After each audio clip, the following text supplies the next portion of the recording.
News, सच जरूरी है। नमस्कार दर्शकों, मैं हूं मीनल और आप देख रहे हैं MNS न्यूज टीवी। स्वागत है आपका शाम की खबरों में।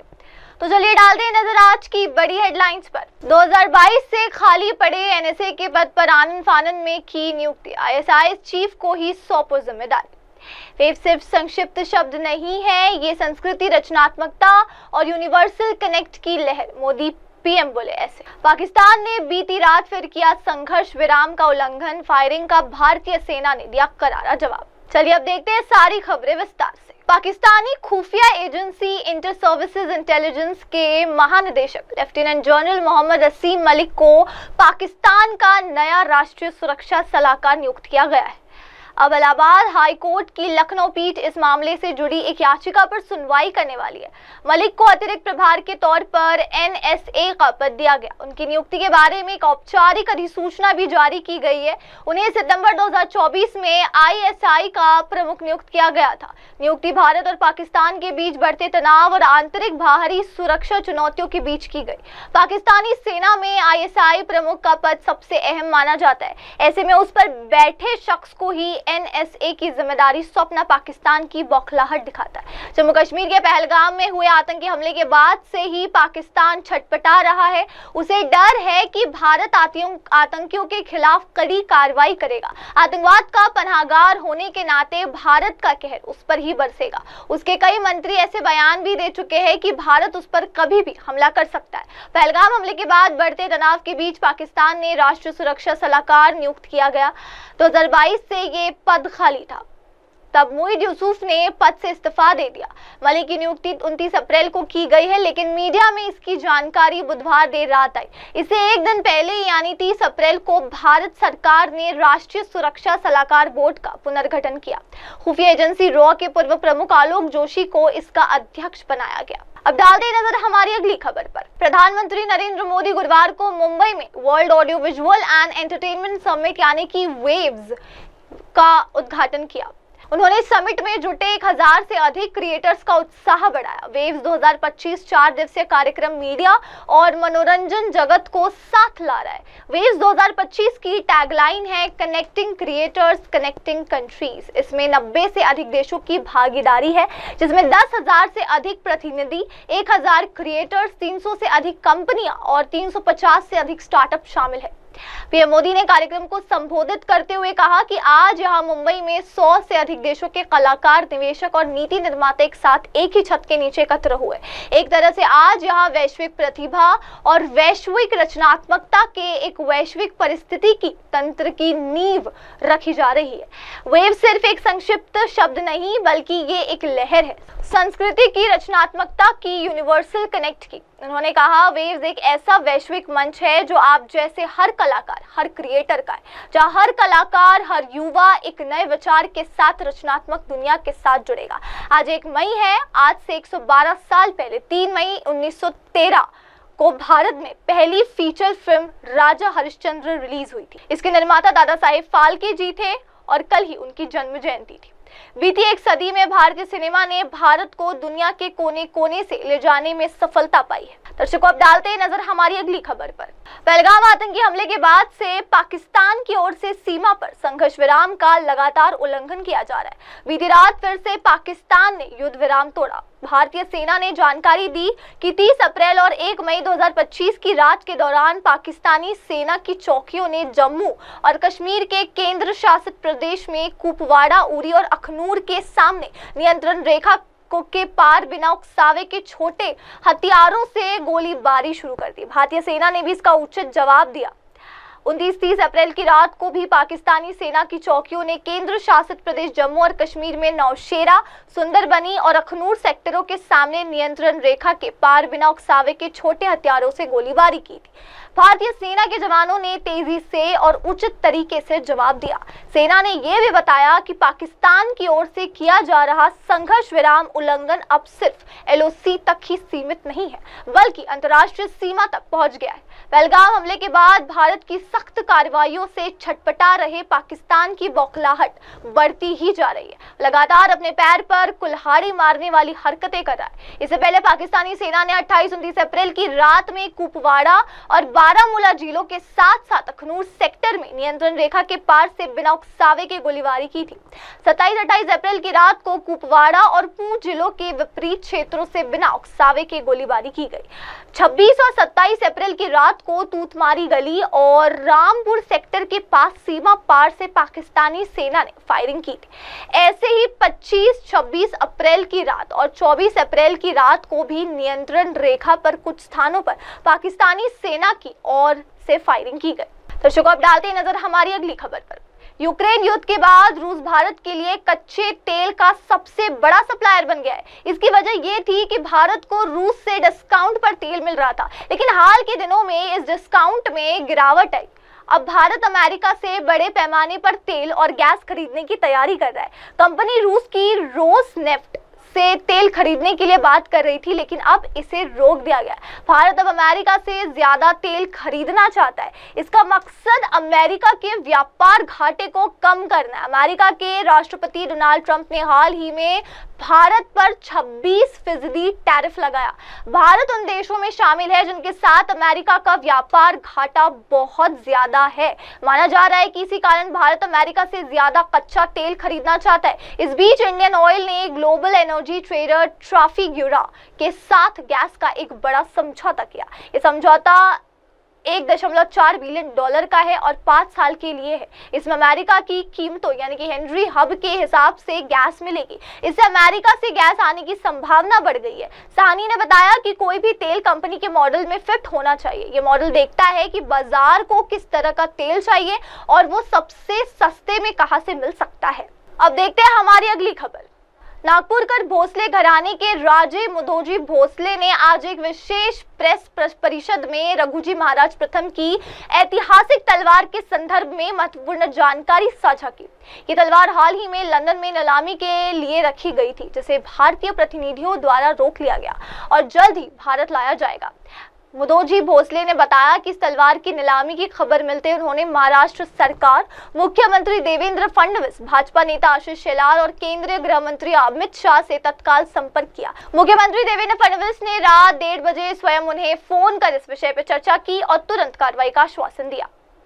सरकार ने इस ऐतिहासिक धरोहर को वापस लाने के लिए एक निजी व्यक्ति के माध्यम से बोली में भाग लिया था। ये बोली 35 लाख तक पहुंची थी। भोसले ने बताया कि अगर सरकार ने हस्तक्षेप न किया होता तो तलवार भारत वापस लाने में काफी समय लग जाता। उन्होंने प्रधानमंत्री नरेंद्र मोदी, मुख्यमंत्री देवेंद्र फडणवीस और आशीष शेलार का विशेष आभार जताया और कहा कि यह तलवार महाराष्ट्र की धरोहर है और इसे यहाँ वापस लाना गर्व की बात है। साथ ही ये भी कहा कि विदेशी भूमि पर जो भी भारतीय ऐतिहासिक खजाना है उसे देश में वापस लाना चाहिए। भोसले ने आगे बताया कि उनके परिवार की ओर से 2 लोग नीलामी में शामिल हुए थे। अशोक सिंह के भतीजे अंकुर सिंह और कदम द्वारा इंद्रजीत सावंत के माध्यम से बोली 7 लाख से 14 लाख तक गई, लेकिन बाद में निर्णय लिया गया कि सट्टा न बढ़ाया जाए और ये कार्य सरकार के माध्यम से ही हो। उन्होंने कहा, ये तलवार हमारी विरासत है और हमारी मांग रहेगी कि ये हमारे ही महल में आए। इतिहास में प्रकाश डालते हुए मुदोजी भोसले ने कहा कि 1818 में नागपुरकर भोसले अंग्रेजों से हार गए थे और 6 महीने तक उनका महल जलता रहा। संभवतः ये तलवार उसी काल में अंग्रेजों द्वारा की गई लूट में बाहर गई होगी। उन्होंने बताया कि अब नीलामी प्रक्रिया रोक दी गई है और तलवार जल्द ही भारत लाई जाएगी। इसके साथ ही उन्होंने ये भी जानकारी दी कि नागपुर में एक विशाल हथियार संग्रहालय बनाया जा रहा है, जिसमें इस तलवार को प्रदर्शित करने की योजना है। राजे ने अंत में बताया कि आशीष शेलार स्वयं लंदन जाकर तलवार भारत लाएंगे और महाराष्ट्र में उनका भव्य स्वागत किया जाएगा।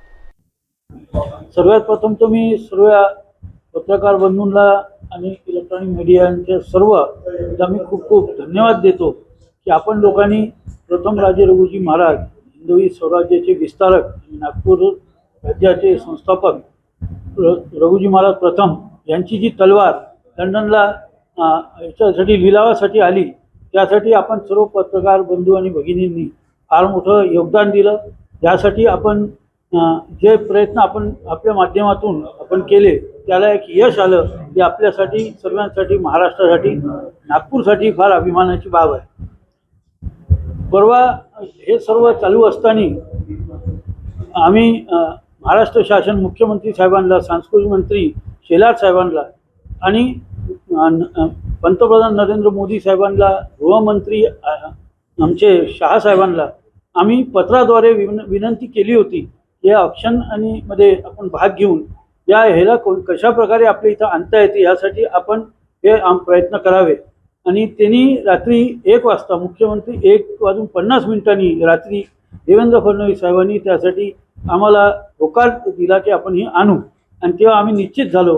पण तरी आपल्याकडनं बी ह्यासाठी आपण बेटिंगला तिथं भाग घेतला होता आणि आपल्याकडनं बी त्यामध्ये 2 लोक आपण उतरवले होते आणि ती बेटिंग चालू होती. कारण की काय, शासनाची काही अडचण आल्यामुळे एक प्रायव्हेट म्हणजे माणसामार्फत तिथं बेटिंग झाल्यामुळं आम्हाला बी थोडंसं भ्रमित होतो आम्ही की शासन उतरलेलं आहे की नाही.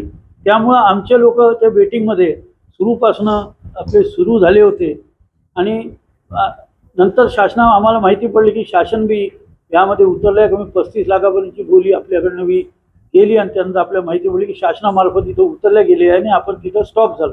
कारण की आपण बोली लावली बी असती आणि शासनाने आपल्याच दोघांमध्ये कॉम्पिटिशन तिथं होत होती आणि नंतर आणण्याच्या सर्व विधी याला आपल्याला प्रायव्हेट बेसवर खूप वेळ लागला असता आणि शासनामार्फत हे लवकर होईल यासाठी मग आम्ही तिथं स्टॉप झालो. कारण की आपल्या निवेदनावर शासनाने, महाराष्ट्र सरकारने याचा पुढाकार घेतला, त्यामुळं आपल्याला तिथं थांबणं आवश्यक होतं. मी सर्वात पहिले तर मुख्यमंत्री साहेब, शेलार साहेब, पंतप्रधान मोदी साहेब, अमित शाह साहेब यांना खूप खूप धन्यवाद देतो की त्यांनी फार शॉर्ट नोटीसवर, म्हणजे वेळ फार कमी होता आणि त्या एवढ्या शॉर्ट नोटीसवर त्यांनी भाग घेऊन ही आपली ऐतिहासिक धरोहर ही आपल्या महाराष्ट्रामध्ये आणली. त्यासाठी सर्वात प्रथम मी त्यांना सर्वांना शुभेच्छा देतो.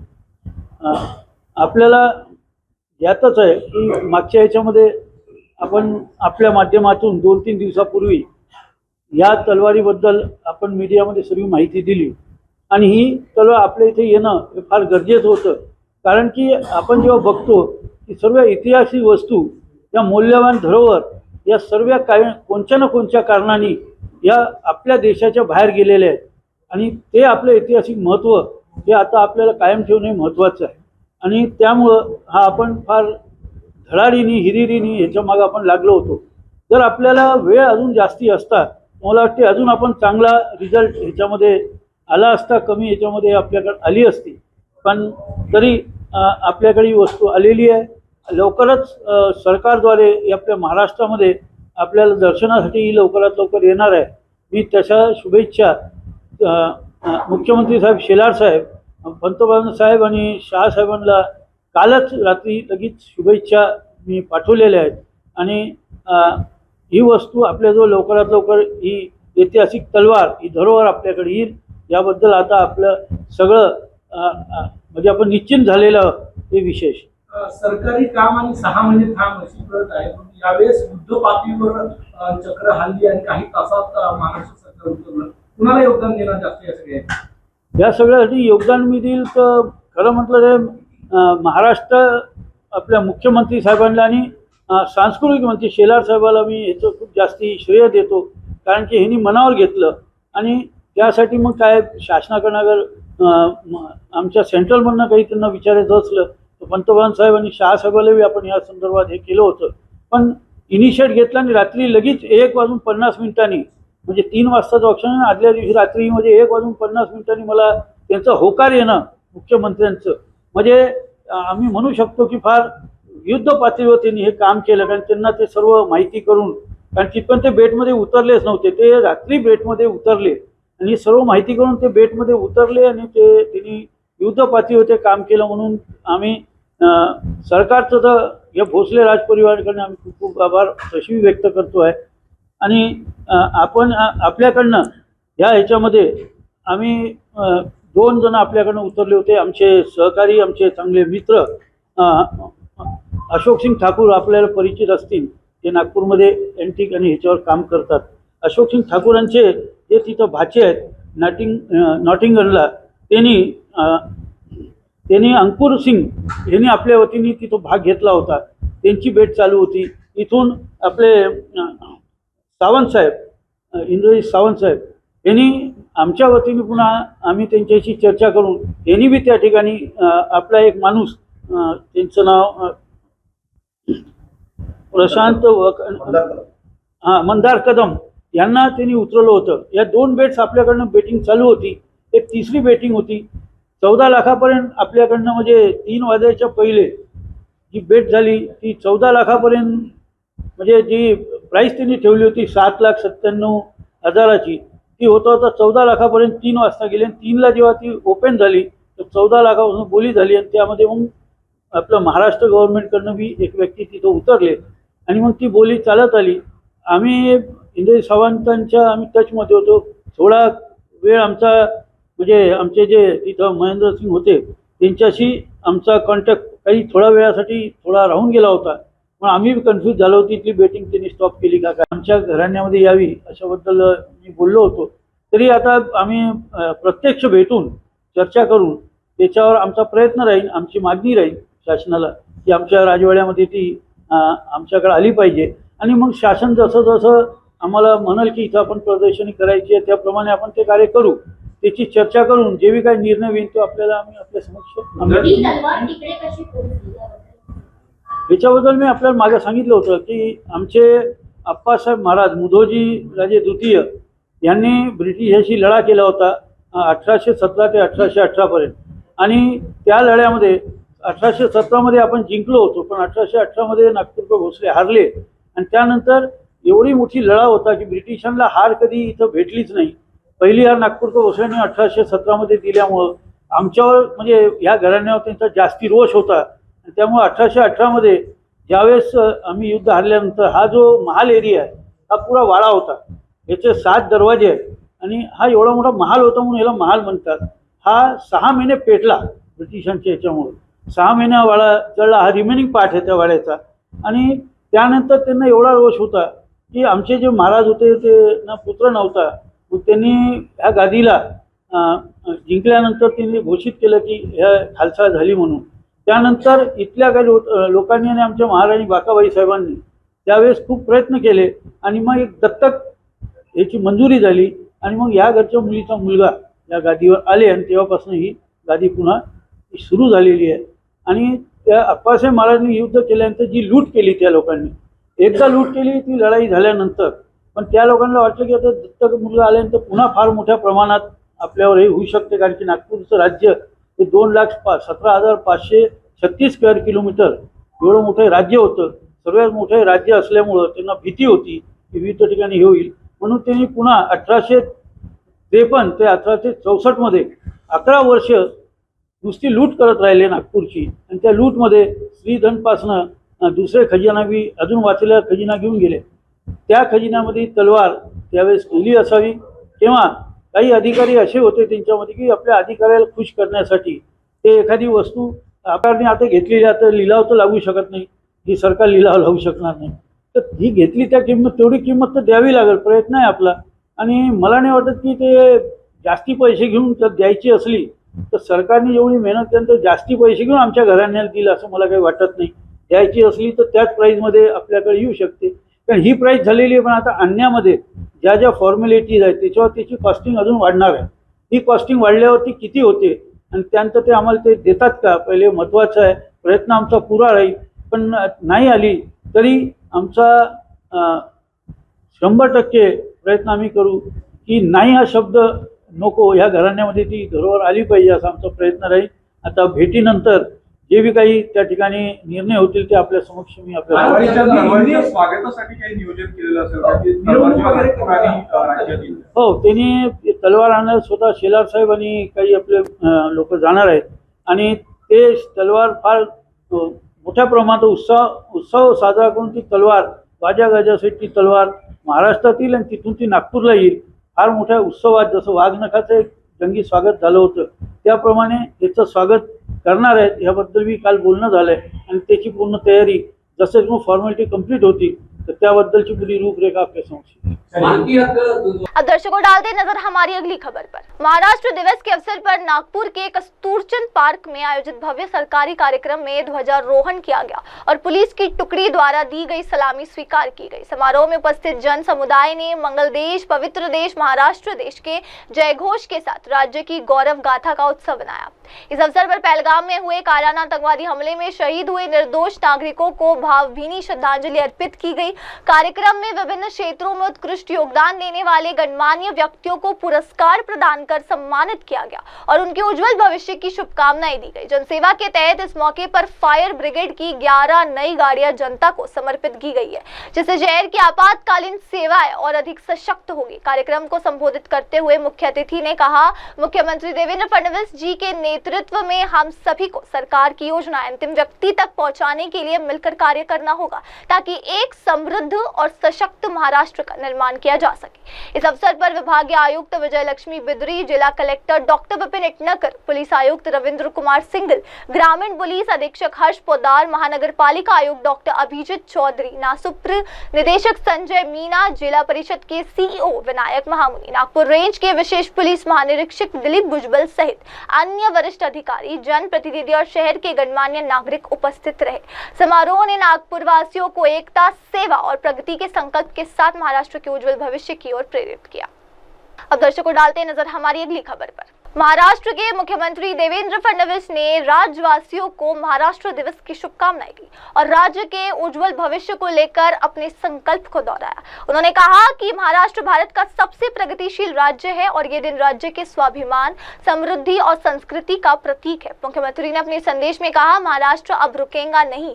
ये राज्य छत्रपति शिवाजी महाराज और डॉक्टर बाबा साहेब अम्बेडकर के आदेशों पर चलने वाला है। हमारा लक्ष्य स्पष्ट है, महाराष्ट्र को $1 ट्रिलियन की अर्थव्यवस्था बनाना है और इसके लिए राज्य पूरी तरह तैयार है। इस अवसर पर नागपुर स्थित मुख्यमंत्री के कार्यालय हैदराबाद हाउस में एक विशेष पहल के तहत मुख्यमंत्री सहायता निधि कक्ष का शुभारंभ किया गया। इस कक्ष के माध्यम से विदर्भ क्षेत्र के गरीब और जरूरतमंद मरीजों को सरकारी योजनाओं के अंतर्गत आर्थिक मदद दी जाएगी। इस कक्ष का उद्घाटन महाराष्ट्र के पालक मंत्री और राजस्व मंत्री चंद्रशेखर बावनकुले ने किया। उद्घाटन के समय कक्ष के प्रमुख अधिकारी डॉक्टर सागर पांडे ने मंत्री को अब तक शुरू किए गए कार्यों की जानकारी दी और बताया कि नागपुर कक्ष के अधिकार बढ़ाने की आवश्यकता है ताकि अधिक से अधिक जरूरतमंदों तक मदद पहुंचाई जा सके। इस पर मंत्री बावनकुले ने सकारात्मक प्रतिक्रिया देते हुए उचित कार्यवाही का आश्वासन दिया। दर्शकों फिलहाल वक्त हो गया एक ब्रेक का। ब्रेक के बाद लौटेंगे और जानेंगे दुनिया भर की तमाम खबरें। बने रहे सिर्फ हमारे साथ MNS न्यूज टीवी पर। नमस्कार। आप देख रहे हैं MNS न्यूज, सच जरूर।